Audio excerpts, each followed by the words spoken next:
Washington D.C. is a city built on secrets. Behind the marble columns and the tailored suits, everyone has something to hide. But some secrets are fatal. February 10th, 2015.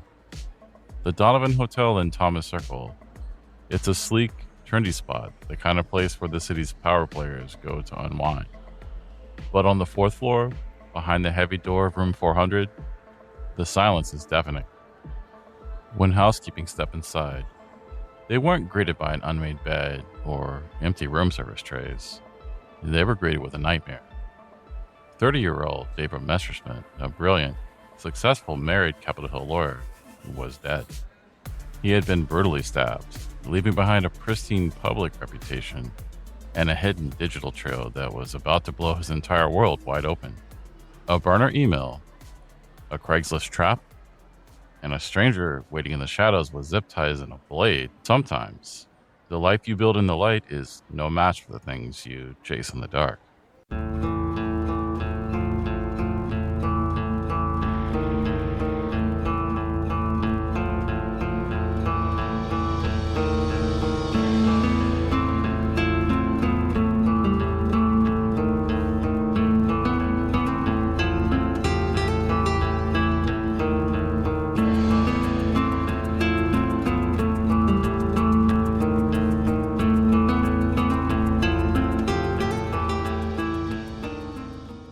Heyo, welcome back to Homocidal Tendency. I'm your host, Matt, and we're on episode 30. That's wild. But before we crack open tonight's episode, let's get through a little bit of housekeeping. First off, a massive thank you to everyone who's been leaving 5-star ratings and reviews. It genuinely helps the show creep its way up in the charts and find new listeners. If you haven't yet, take a quick second to drop a review on Apple Podcasts or Spotify. It's the absolute best way to support the podcast. Also, make sure you're following the show on social media. You can find us on most socials at Homicidal Tendency. I'll be dropping the episode graphics for the case, and they're going to lean into those heavy, dark, grungy analog textures. It's the best place to find all the visual companions to the episode. All right, grab your headphones, make sure your door's locked, and let's settle in. We're heading into the nation's capital, Washington, D.C. It's known for its polished exteriors, powerful people, and carefully managed reputations. But, as we're about to see, the most dangerous secrets aren't the ones locked away in any government files. They're the ones hiding in plain sight on our phone. Let's get into the tragic double life of David Messerschmitt and the deadly trap waiting in room 400. To really understand the shock of what happened in room 400, you have to understand who David Messerschmitt was. By all accounts, he was the definition of an overachiever, the kind of guy who seemed to do exactly everything right. David was born on April 24th, 1984 in Cincinnati, Ohio. He was the third child and the third son of Marvin and Gail Messerschmitt. Growing up in the Anderson Township area, he was the kid other parents probably pointed to as a role model. At Anderson High School, David just didn't get good grades. He graduated with honors. He was in the marching band, and he worked his way up to drum major. He was driven, focused, and naturally brilliant, but people who knew him said he wasn't arrogant about it. He was just generally a nice guy. After high school, David spent a year at the University of Toledo before transferring to Ohio State, where he majored in history and joined the rowing team. He even spent a summer studying at Oxford University in pre-law. Law was clearly his calling. After graduating from Ohio State with honors in 2006, he landed a highly coveted internship working under U.S. District Judge Susan Blott back in Cincinnati. From there, it was on to the prestigious Boston University School of Law, and again, he completely crushed it, graduating with honors in 2009. But David wasn't just a machine built for studying. He had a real zest for life. He loved running, cooking, and traveling the world. Word is, he had an absolute weak spot for fresh-baked brownies and Grater's ice cream, which if you're from Cincinnati, you know is a local institution. By the time he moved to Washington, D.C. around 2010 to step into the high-stake world of corporate and intellectual property law, he had the world on a string. He was working for major international firms like Mayer Brown and eventually DLA Piper. Colleagues remembered him as a brilliant lawyer who was fantastic to work with. And right in the middle of a massive upward trajectory in the summer of 2012, David returned to Cincinnati to marry his wife, Kim. From the outside looking in, the picture was flawless. The rising legal star, the happy marriage, the bright, limitless future. To the outside world, David and his wife, Kim, were the quintessential young power couple. Their story started back in college at Ohio State University. They shared a fierce competitive streak and a love for athletics, both rowing for the school's team. It was the kind of shared passion that builds an incredible strong bond. They spent countless hours practicing on the water and traveling the country together for competitions. In the summer of 2012, they returned to Cincinnati to get married. By the time they settled into their life in Washington, D.C., they seemed to have it all figured out. David was crushing his career, and Kim was right there along beside him, building a life. But marriage, as we know, can sometimes be a house with a locked door. On the evening of February 9th, 2015, Kim was expecting David home shortly. He had sent her a final text message, and she thought he would be walking through the door at any minute. But minutes turned into hours. She waited for slightly more than 5 agonizing hours before making the call that no spouse ever wants to make. She dialed the police and reported her husband missing. Less than 24 hours later, her entire reality was shattered when David's body was found with stab wounds in a bedroom on the 4th floor of the Donovan Hotel. But the tragedy of losing her husband was only the first blow. The second was a revelation that Kim never saw coming. Desperate to help detectives find her husband's killer, Kim did exactly what you'd expect a cooperative spouse to do. Just days after the murder, she handed over a tablet computer containing David's Gmail account. She hoped the police would find a clue, a disgruntled client, a work conflict, anything. Instead, investigators unlocked a completely alternative reality. They discovered that David was leading a double life that even his wife was completely unaware of. He was using an alias and posting ads on Craigslist to connect with other men. The illusion of their perfect marriage was fractured in an instant, and it was within that hidden, high-risk digital world that David crossed paths with the people that would end his life. In this day and age, when a person vanishes, the first thing investigators look at is their phone, their computer, their digital footprint. Our devices hold the map to our lives. But in David's case, his devices just didn't provide a map. They ripped the lid off of a secret world. A few days after the murder, still desperate for any leads, like we said, Kim handed over a tablet to the D.C. police. Detectives started digging into his web history, emails, looking for anything out of place.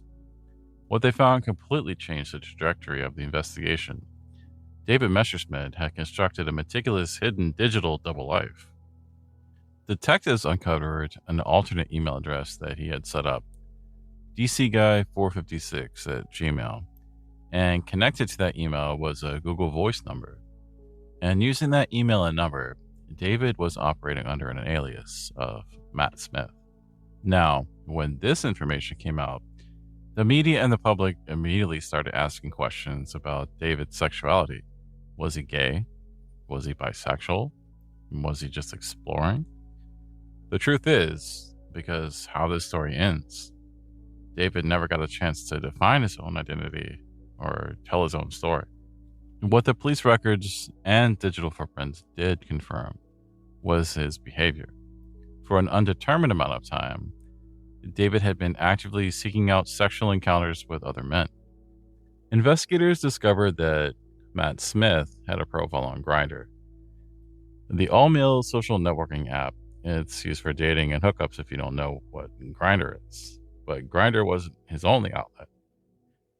He was also heavily utilizing the casual encounter section of Craigslist. This wasn't just a fleeting thought or one-time thing. After the murder, Individuals from the D.C. gay community actually came forward to the police and to the press, stating that they had previously communicated with Matt Smith through that D.C. guy 456 email address. He had been quietly navigating this hidden world right under the nose of his wife, his family, and his prestigious law firm. It's a tragic reality. In 2015, the successful married corporate lawyer still felt he had to hide part of himself. He had to use burner emails, fake names, and a clandestine hotel room. And it was the very need for secrecy, the anonymity of Craigslist and burner accounts that created a blind spot of vulnerability. When you're operating in the shadows, you don't always know who you're actually talking to. And on the afternoon of February 9th, David sent a message into the dark, and something terrible answered back. Before we get to the Craigslist post that set this whole tragedy into motion, we need to talk about where it actually happened. The setting of a crime tells you a lot about the people involved, and the Donovan Hotel was a very specific kind of place. Located at 1155 14th Street Northwest, right on Thomas Circle, it's set at the nexus of a rapidly gentrifying, vibrant stretch of the city. This wasn't some seedy, rundown motel on the edge of town where people go to disappear. This was a high-end, ultra-modern boutique hotel. The Donovan had a reputation for being an enclave for the hipster business traveler. It was sleek, futuristic, and dripping with style. Power players and tourists alike would spend their afternoons grabbing drinks at the D&V rooftop lounge by the pool. Inside, the aesthetic was dark and atmospheric. We're talking dim, mirrored hallways, heavy dark oak doors, and a color palette of deep purples and rust. The rooms were designed with this edgy, almost Berlin-inspired minimalism, leather-wrapped headboards that extended into canopy beds, suspended bubble chairs in the lobby, and these very quirky, nautilus-shaped spiral walk-in showers. It was luxurious, it was highly visible, and it was entirely respectable. When David Messerschmitt checked into room 400 on February 9th, he wasn't fleeing his life. He was booking a space in the heart of the city, just a few miles from the Capitol Hill home he shared with his wife. The Donovan offered the perfect illusion of safety. The heavy doors and the upscale anonymity made it feel like it was a fortress, a place where a high-profile lawyer could step out of his public life, lock the door, and be someone else for a few hours. But as we all know, a locked door doesn't just keep the world out. Sometimes it locks you in with whoever you invite inside.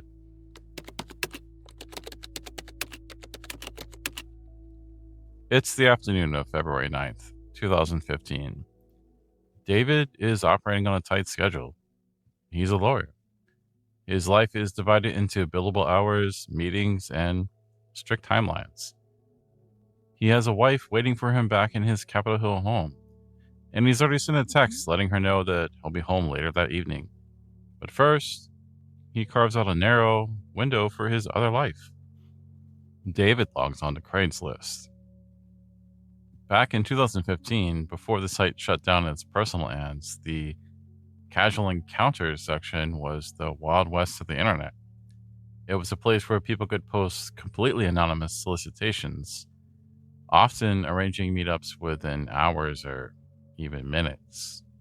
Operating under the email address dcguy456 at Gmail, David posts an ad in the Men Seeking Men section. He gets straight to the point.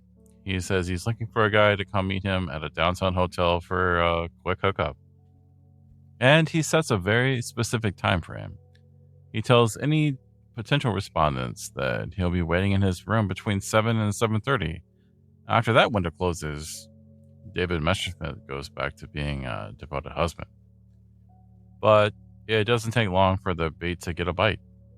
An email drops into his inbox from a Yahoo account, Chris Sanchez 0906 at yahoo.com.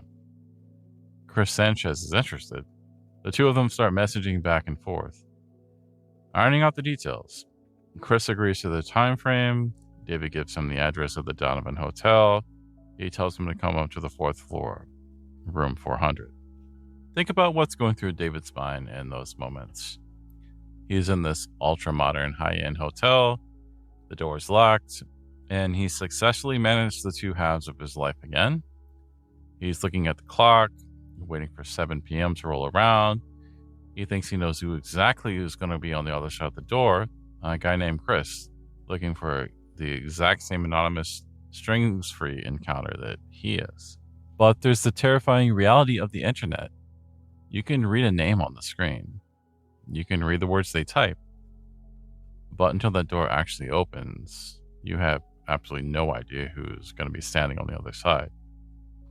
As the clock inches towards 7:30, footsteps finally move down the plush carpeted hallway of the 4th floor. They stop outside room 400. A knock at the door.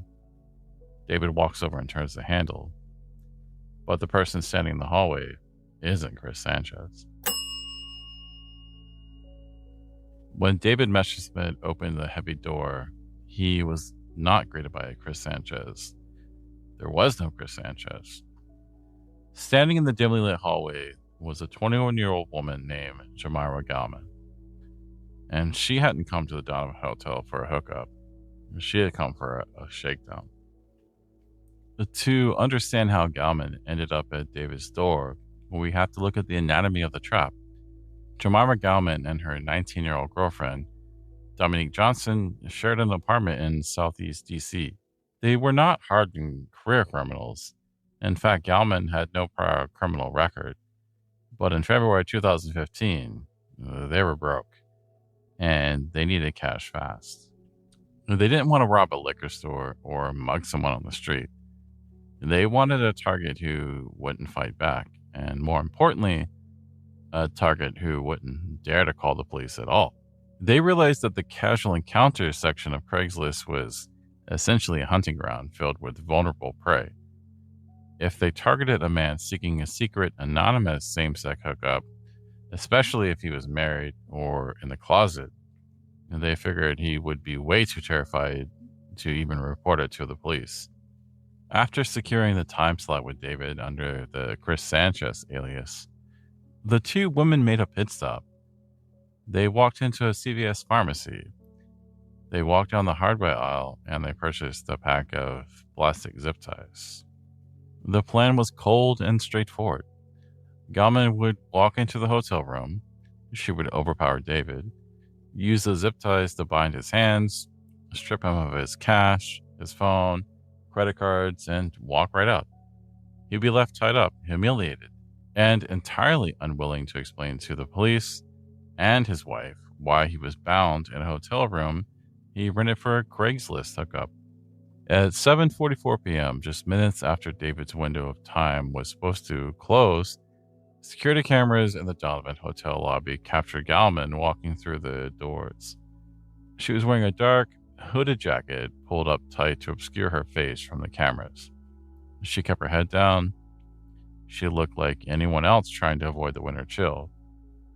Johnson stayed behind, waiting outside the hotel for her girlfriend to finish the job. Gallmon rode the elevator up to the 4th floor. She walked down the hallway. She knocked on the door to room 400.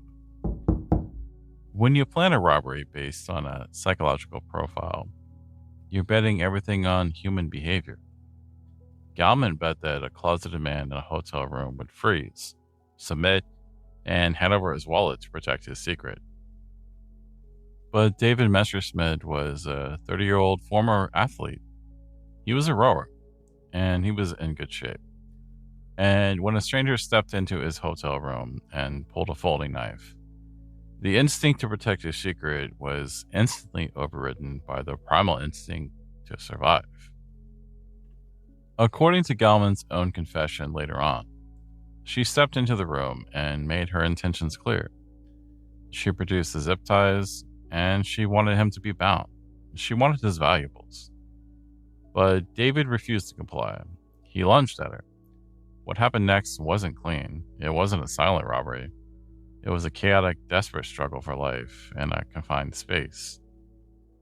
They fought. David grabbed Gallmon's arms, trying to stop her, trying to wrestle the weapon away. But in the close quarters of the room, the knife gave Gallmon a lethal advantage. As they grappled, she began plunging the blade into him. She stabbed David 7 times. The autopsy would later detail that the sheer brutality of the attack. He suffered defensive wounds to his arms as he desperately tried to block the blade, but the fatal blows were devastating. She stabbed him in the back, the groin, and directly into his chest, piercing his heart. David collapsed onto the floor, bleeding out onto the plush carpet of room 400. Gallmon had just committed a brutal murder, and in the frantic, adrenaline-fueled aftermath, she still carried out the robbery. But she didn't walk out with a massive payday or a briefcase full of cash. She scavenged his pockets. She grabbed David's cell phone, and she grabbed his Washington D.C. Smart Trip Metro card. That was it. A man's life, a brilliant career, and a family's future extinguished over a used transit card, a cell phone, and also reported $40 in cash. And with that, Gallmon didn't linger. She slipped out of room 400, leaving David dying on the floor. She made her way down the stairwell, avoiding the elevators, and slipped out of the Donovan Hotel into the freezing February night. She met back up with Dominique Johnson, who had been waiting outside the entire time, blood on her hands, holding a stolen cell phone, transit card, and wad of cash. Gallmon and her girlfriend walked to a nearby bus stop.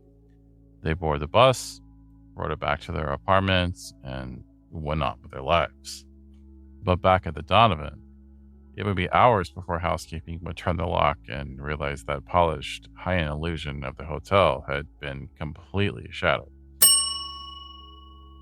Tuesday morning, February 10th, 2015. The sun comes up over Washington, and the city goes back to work. Lobbyists hit the hill, interns grab coffee, and the metro fills up with commuters. It's a completely ordinary, freezing winter morning. But for Kim, David's wife, the nightmare has already begun. She hasn't slept. David told her he would be home the previous evening.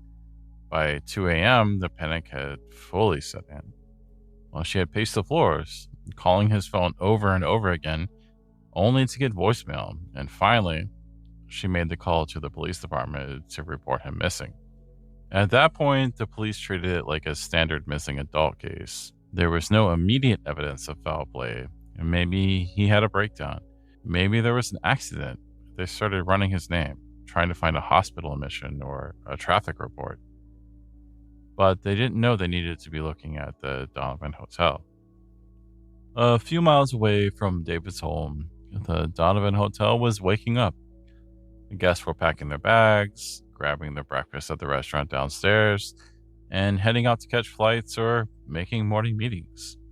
Standard checkout had came and went. By 11:15 a.m., the housekeeping staff was making their rounds on the 4th floor. They got to room 400. They knocked. No answer. They knocked again. Nothing. Assuming the guests had either overstayed or just left without formally checking out at the desk, a housekeeper swiped their MasterCard. The lock chimes, and the door swung inward. The sleek, ultra-modern luxury of the room was completely desecrated.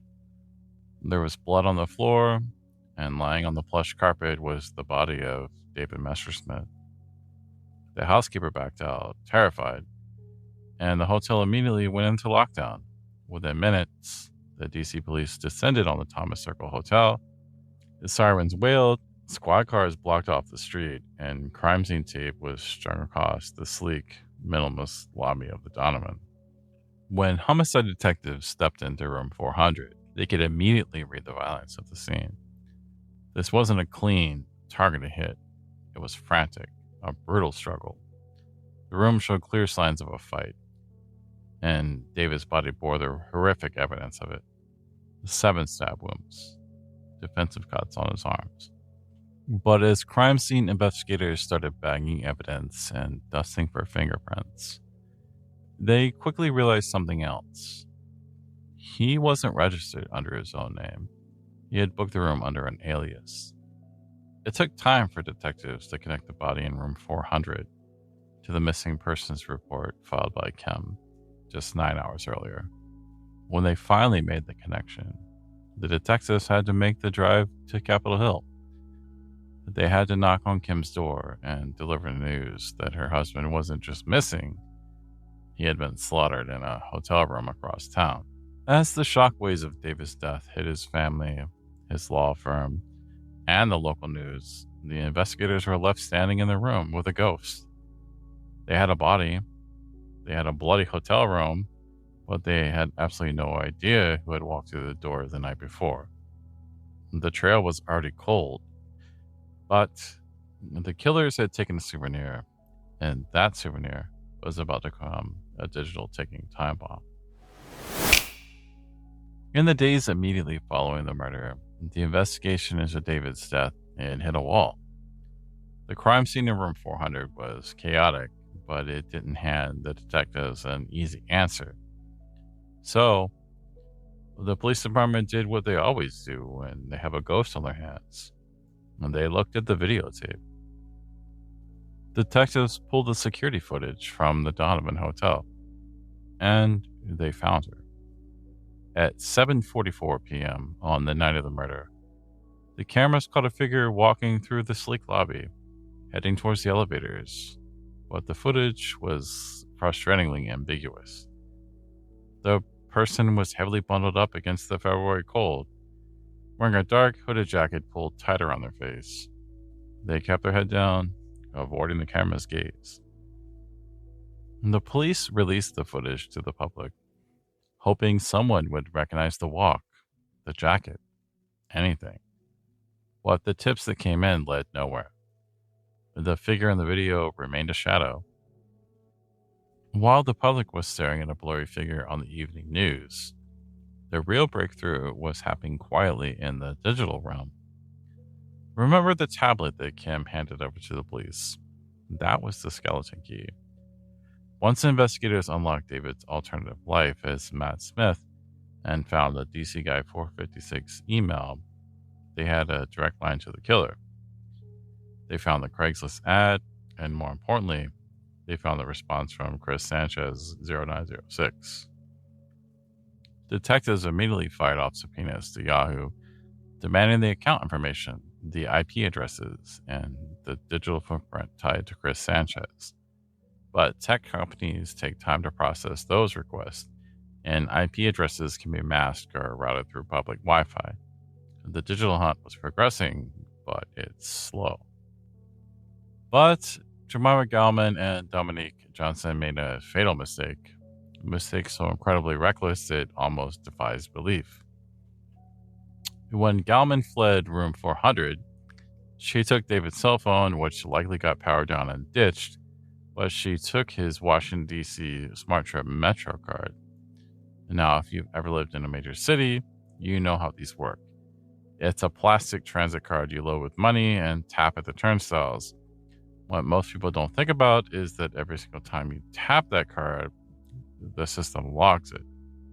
It records the exact station, the exact turnstile, and the exact timestamp. For weeks after they brutally murdered a high-profile lawyer, 19-year-old Dominique Johnson used the dead man's Metro card to ride the bus and the subway around Washington. Once detectives realized that the stolen Smart Trip card was active, all they had to do was wait for a ping. They tracked the card's usage across the city. It was being used heavily in Southeast D.C. Investigators took those digital timestamps from the transit logs and went straight to the Metro Transit Police.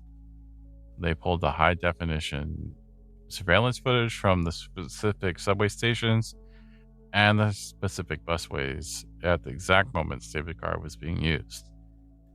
And there she was.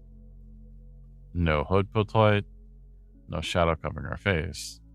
Just a clear, undeniable image of Dominique Johnson, living her life, riding the train, paying the fare with the bloodstained plastic of a murdered man. Once the DC police pulled Dominique Johnson's face from the Metro security station cameras, the dominoes started to fall fast. The digital footprint the MetroCard swipes left, the IP addresses from the Yahoo emails, and the cell phone tower pings had finally emerged with the physical world.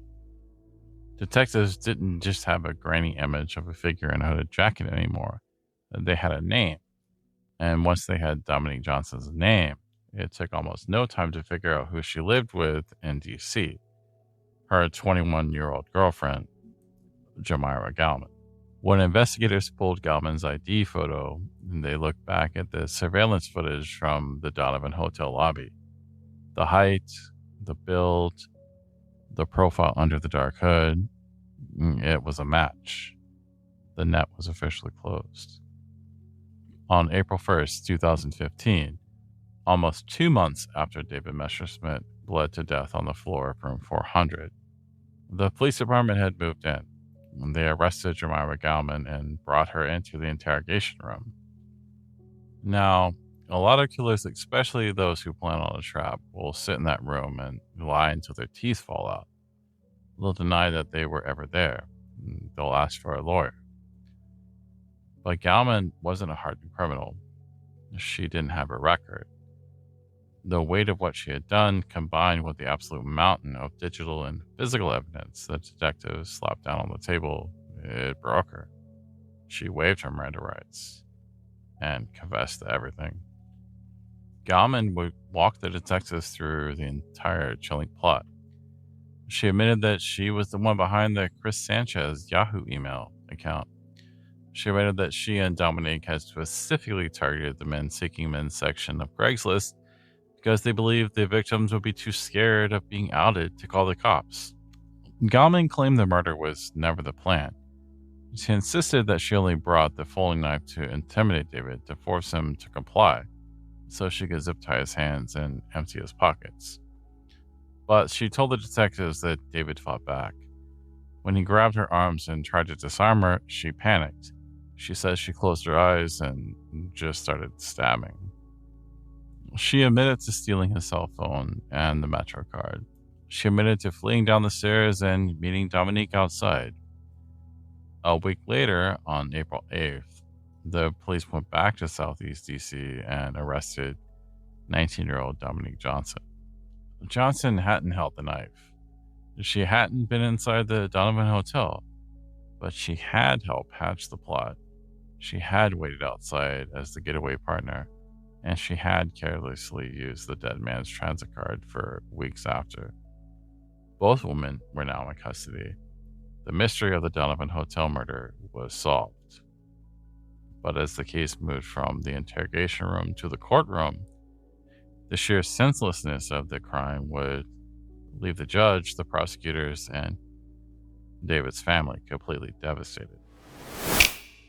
When the evidence is that absolute, when you have a murder weapon, the stolen property, the digital trail, the CCTV footage, and a full on-tape confession, there's rarely a dramatic courtroom trial. In May 2015, just 3 months after the murder, both women accepted plea deals in D.C. Jamyra Gallmon pleaded guilty to second-degree murder while armed. Dominique Johnson pleaded guilty to conspiracy to commit robbery. In August of that year, they stood before Judge Michael Ryan for sentencing. The courtroom was packed with David's family, his colleagues, and his wife, Kim. When Kim took the stand to deliver her impact statement, she didn't focus on the double life or the betrayal. She focused on the man she loved, the future that was stolen from them, and the sheer senseless brutality of how it ended. She told the court how her husband was a good man who had been slaughtered over nothing. And the judge agreed. During the sentencing, Judge Ryan looked at Gallmon and called the crime chilling and callous. He noted the horrific irony that David Messerschmitt, a man who spent his life studying the law, working in the justice system, and building the pristine career, was killed by someone who valued his life less than the price of a cell phone and a MetroCard. Jamyra Gallmon was sentenced to 24 years in federal prison.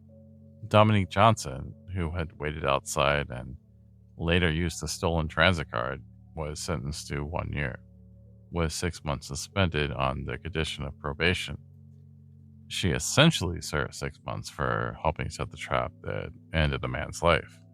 David Messerschmitt's story is a tragedy on multiple levels. Yes, it's a cautionary tale about the internet. It's a terrifying reminder of how vulnerable we make ourselves when we seek out anonymity, and how easily predators can weaponize our own secrets against us. But it's also a tragedy about the closet. Even in 2015, a brilliant, successful man felt that he couldn't live his truth in the light. He felt forced to carve out his hidden, high-risk space in the dark, just to explore who he was. And because of that fear, he walked perfectly into a trap set by someone who knew exactly how to exploit it. And David deserved better. He deserved the chance to figure out his life, to have those hard conversations with his wife, and to move forward. Instead, his story ended on the floor of room 400. Beyond the digital footprints and the brutal timeline of what happened in room 400, there's a distinctly darker, more tragic layer to this case. Jamyra Gallmon and Dominique Johnson weren't just random muggers, and they were a couple. They were two young women living together, navigating the world as part of the queer community. And that's where the gross, devastating irony of this case comes together. They didn't just target David randomly. They specifically hunted in the Men Seeking Men section of Craigslist because they understood the community. They knew the mechanics of the closet. They knew the deep-seated fear, the shame, and the absolute panic that comes with hiding your sexuality from your family and your colleagues. Instead of seeing the shared vulnerability as a point of empathy, they weaponized it. They looked at a man who was struggling to live his truth in the light, and they saw nothing but an easy mark. They bet his life on the assumption that a closeted queer man would never come to the police. It's a horrific betrayal. The queer community is supposed to be a safe harbor for people to figure out who they are. But in this case, the call was coming from inside the house. David was looking for a connection in the dark because he felt he couldn't have it in the light. And the people waiting for him in the shadows didn't offer him community. They offered him a blade. A locked door keeps the world out, but it can't protect you from who you invite inside. That's going to do it for this episode. Thank you so much for listening to Homicidal Tendency. If you're digging the podcast, take a second to hit subscribe and leave a 5-star review. It's the absolute best way to help the show grow. Make sure you check out the social pages for the images from this episode. Remember, watch your back, and always check who's standing on the other side of the door. I'm Matt, and I'll see you next time.